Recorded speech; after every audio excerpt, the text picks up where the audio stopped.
धर्मा का महायुद्ध, अनकही कथा, भाग 2। Science fiction story. अध्याय 24। नाना का पलटवार। प्रोसिक्यूटर हल्की झिझक के साथ खड़ा हुआ और बोला, माय लॉर्ड, मेरा अगला गवाह है जार्विस। अचानक हवा में नीली चमक फैली और एक स्पर्शनीय होलोग्राफिक छवि कोर्ट में प्रकट हुई। ये जार्विस था, मेंढक जैसे चेहरे वाला, लंबे टेंटाकल से घिरा एक जीव। प्रोसिक्यूटर ने उसकी ओर देखा और कठोर स्वर में कहा, जार्विस, अपने बारे में कोर्ट को बताओ। जार्विस ने सर झुकाकर जज को प्रणाम किया। उसकी पतली टांगें भय से कांप रही थी। उसने धीमे स्वर में कहा, मैं मिनिस्टर ऑफ डिफेंस डायस सर के साथ काम करता हूं। मैंने ही सबसे पहले डायस सर को जनक 290 के बारे में बताया था, जो पैरेलल यूनिवर्स से आया था। वो थोड़ी देर रुका। उसकी आंखें प्रोसिक्यूटर की ओर उठी, जैसे ये उम्मीद कर रही हो कि आगे क्या कहना है। प्रोसिक्यूटर ने उसे कड़ी निगाहों से देखा और आदेश दिया, जार्विस, सब कुछ शुरू से और साफ साफ बताओ। जार्विस पहले से भी अधिक नर्वस हो गया। उसके टेंटाकल्स हवा में घबराहट से लहरा रहे थे। उसने थूक निकला और कांपती आवाज में कहा, मैं बहुत समय से डायस सर के साथ काम कर रहा हूँ। इरिट्रिया ग्रह पर स्थित एक सैटेलाइट स्टेशन में मेरी पोस्टिंग है, जहां मैं मुख्य रूप से पैरेलल यूनिवर्स की टर्नल पर रिसर्च करता हूँ। प्रोसिक्यूटर की नजर अचानक नाना पर पड़ी। नाना चुपचाप अपने नोट्स ले रहा था, लेकिन प्रोसिक्यूटर जानता था, नाना कोई मामूली वकील नहीं था। ये केस अब केवल न्याय का प्रश्न नहीं था, ये उसके अहंकार की लड़ाई बन चुका था। लेकिन नाना के लिए भी ये सिर्फ एक केस नहीं था। भले वो धर्मा के कहने पर ये लड़ाई लड़ रहा था, पर अब उसे सिद्ध करना था कि पूरे जौर साम्राज्य में उसके जैसा वकील कोई नहीं था। जार्विस ने अपनी नजरें झुका ली और कहा, डायस सर ने मुझे बताया था कि प्रोफेसर बोरो नाम का एक आतंकवादी इरिट्रिया ग्रह पर कुछ गड़बड़ करने वाला था। इसीलिए मैंने पैरेलल यूनिवर्स की टर्नल पर रिसर्च करते हुए प्रोफेसर बोरो पर भी नजर रखना शुरू किया। वो एक पल को रुका। पूरी अदालत सन्नाटे में थी। जार्विस ने गहरी सांस ली और कहा, फिर मैंने देखा कि एक यान जनक 290 पैरेलल यूनिवर्स की टर्नल से बाहर निकला। मैंने तुरंत उसे हैक कर लिया और पता चला कि वो मेजोल ग्रह की ओर जा रहा था। प्रोसिक्यूटर के चेहरे पर एक विकट मुस्कान फैल गई। जार्विस ने आगे कहा, चूंकि ये यान टाइमेक्स में रजिस्टर्ड नहीं था, इसलिए मुझे पूरा यकीन हो गया कि ये प्रोफेसर बोरो का ही स्पेसशिप था। मैंने डायस सर को सूचित कर दिया। फिर डायस सर ने अपनी अजय सेना को आदेश दिया और कैप्टन क्नोव ने प्रोफेसर बोरो को गिरफ्तार कर लिया। जज ने नाना की ओर देखा और कहा, योर विटनेस प्लीज। नाना अपनी कुर्सी से उठा। उसकी चाल में जबरदस्त आत्मविश्वास था।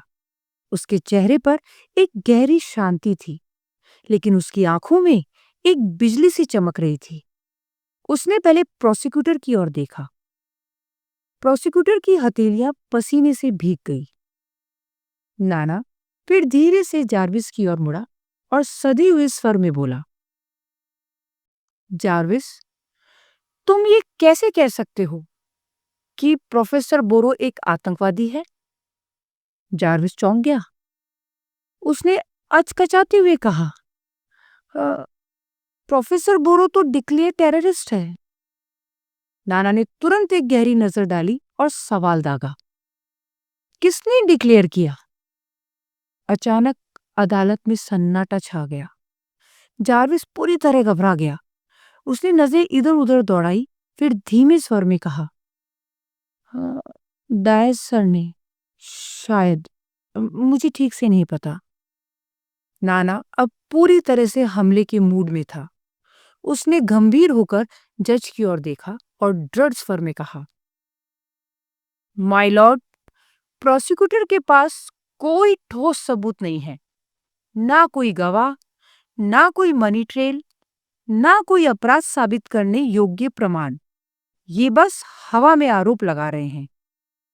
उसने कुछ क्षण रुककर प्रोसिक्यूटर की ओर कदम बढ़ाए और तीखे स्वर में कहा, इनकी पूरी योजना यही थी कि कोई भी मामूली सा सबूत पेश कर दिया जाए और लेडी तारा इसे चुनौती न दे सके। प्रोसिक्यूटर का चेहरा फीका पड़ गया। नाना ने उसे घूरते हुए कहा, इसीलिए जब माय लॉर्ड ने यह आदेश दिया कि बिना वकील ये केस नहीं चलेगा, तो प्रोसिक्यूटर ने यह सुनिश्चित किया कि जॉर प्लेनेट का कोई भी वकील ये केस ना ले। प्रोसिक्यूटर सुन था।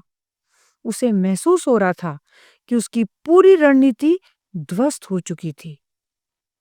अब पूरी फ्रान गैलेक्सी देख रही थी कि कैसे एक छोटा सा वकील नाना प्रोसिक्यूटर को चारों खानी चित कर रहा था। नाना को पूरा विश्वास हो गया था कि ये केस वो जीत चुका है। जोरो अत्यंत प्रसन्न था। आखिर सन ऑफ गॉड ने उनके बचाव के लिए ऐसा वकील भेजा था जो अंततः उन्हें बचा ही लेगा।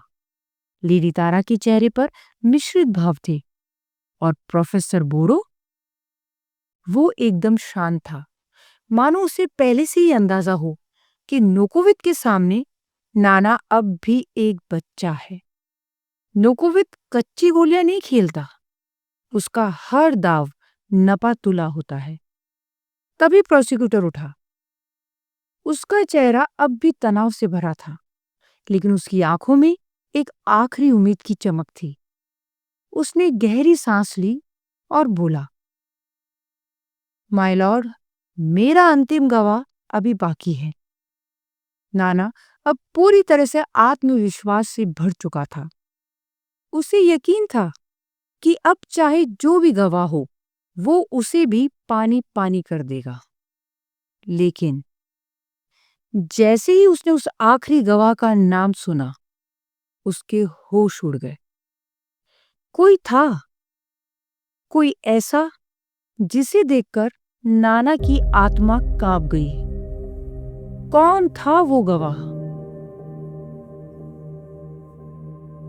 थाइजर, डायस, आगामी देव और गुनिका इस समय बोमिनी में नोकोवित के सामने खड़े थे। नोकोवित ने डायस पर अपनी पैनी नजरें गड़ाई और गुर्राया, तुम्हें ये अत्याचार करने का आदेश किसने दिया? फिर उसने आगामी देव और गुनिका की ओर देखा और गंभीर स्वर में कहा, अगर तुम इनसे सच उगलवाना चाहते थे तो इन्हें मेरे पास लाना चाहिए था। बोमिनी के भीतर कोई भी बात छुपी नहीं रह सकती। डाइस की जुबान पर ताला लग चुका था। नोकोवित के सामने कुछ भी कहने की उसकी हिम्मत नहीं थी। आगामी देव और गुनिका पहली बार नोकोवित से मिल रहे थे। उनकी हालत दयनीय थी, मगर उन्हें उम्मीद नहीं थी कि नोकोवित डायस को इस अत्याचार के लिए फटकार लगाएगा। डायस सहमा हुआ भीगी बिल्ली सा खड़ा रहा। तभी नोकोवित ने एक मानसिक संदेश भेजा और पलक झपकते ही बोमिनी ने आगामी देव और गुनिका के मन की सारी बातें जान ली। कुछ ही क्षणों में बोमिनी ने नोकोवित को जवाब भेजा, ये दोनों सच बोल रहे हैं। धर्मा X-141 पर ही है और उसके शरीर में 2 आत्माएं हैं। मगर थाइजर का मन बोमिनी भी नहीं पढ़ सकता था। नोकोवित ने थाइजर पर अपनी पैनी दृष्टि डाली और कहा, महान थाइजर, डायस ने बताया कि तुमने ही धर्मा को आत्मा स्थानांतरण की विद्या सिखाई थी। थाइजर, जो इस समय अपनी नीली पुरुष आकृति में था, अत्यंत विनम्र स्वर में बोला, जी हां सुप्रीम कमांडर। इस क्षण उसकी आखिरी उम्मीद सिर्फ नोकोवित ही था। वो जानता था कि धर्मा को हराने वाला कोई है तो वो केवल और केवल नोकोवित ही हो सकता है। थाइजर जैसी महाशक्ति को नोकोविद के सामने याचना करते देख आगामी देव और गुनिका आश्चर्यचकित थे। अब तक उन्होंने नोकोविद के बारे में केवल प्रोफेसर बोरो से सुना था, लेकिन अब उन्हें समझ आ रहा था कि वो वास्तव में एक महान और प्रतापी नेता था, एक ऐसा योद्धा जो किसी भी चुनौती से नहीं घबराता। थाइजर ने सिर झुकाते हुए कहा, महान सुप्रीम कमांडर, मुझसे बहुत बड़ी गलती हो गई है। मैंने धर्मा को ये विद्या सिखा दी और अब वो लगभग अजेय हो चुका है। नोकोविद ने उसकी आंखों में देखा और कुछ कदम आगे बढ़ते हुए पूछा, तो आप मुझसे क्या चाहते हैं मान थाइजर? मैं चाहता हूं कि आप किसी भी तरह धर्मा को पकड़ ले सुप्रीम कमांडर। थाइजर की आवाज में गहरा आग्रह था। नोकोविद ने गंभीरता से जवाब दिया, मैं उसे अवश्य पकड़ लूंगा, लेकिन इसके लिए तुम्हें कुछ दिन मेरे साथ बोमिनी के भीतर रहना होगा ताकि मैं धर्मा की शक्ति को पूरी तरह से समझ सकूं। मैं तैयार हूं सुप्रीम कमांडर, थाइजर ने दृढ़ता से कहा। धर्मा को रोकने के लिए वो किसी भी हद तक जाने को तैयार था। नोकोविद ने इसके बाद डाइस की ओर घूर कर देखा और आदेशात्मक स्वर में कहा, इन दोनों को, उसने आगामी देव और गुनिका की ओर इशारा किया, जोर भेज दो, इन पर वही मुकदमा चलेगा। डायस ने अनमने ढंग से सिर हिलाया। और तुम्हें डायस? नोकोविद की आवाज गरजी। मिनिस्टर ऑफ डिफेंस के पद से तुरंत हटा दिया जाता है। तुम्हारे ऊपर भी मुकदमा चलेगा। डायस के होश उड़ गए। उसकी आंखों में भय साफ झलक रहा था। नोकोविद न्यायप्रिय था और उसके साम्राज्य में किसी को यह अधिकार नहीं था कि वो किसी भी प्राणी पर अत्याचार करे। डायस अब मौन खड़ा था। उसे पता था कि नोकोविद का फैसला पत्थर की लकीर था जिसे कोई नहीं बदल सकता था। दूसरी ओर आगामी देव और गुनिका पूरी तरह से नोकोविद के कायल हो चुके थे। उन्हें एहसास हुआ कि प्रोफेसर बोरो ने उनके सामने नोकोविद की गलत छवि पेश की थी। नोकोविद जैसा न्यायप्रिय शासक इरिट्रिया में तो कभी था ही नहीं। उन्होंने कोलार्क के किस्से सुने थे, एक ऐसा तानाशाह जिसने अनगिनत अत्याचार किए थे। वो पूरी तरह स्वार्थी था। मगर नोकोविद, वो तो अपने ही मंत्री को बिना किसी हिचकिचाहट के न्याय के कटघरे में खड़ा कर चुका था। अब एक तरफ आगामी देव और गुनिका नोकोविद के प्रति आदर से भर चुके थे और दूसरी ओर नोकोविद अपनी पैनी दृष्टि से थाइजर को घूर रहा था। उसे इस महान ज्ञान सागर से वो रहस्यमयी कला सीखनी थी जिससे धर्मा ने आत्मा स्थानांतरण की शक्ति प्राप्त की थी। उसे इस शक्ति का तोड़ खोजना था।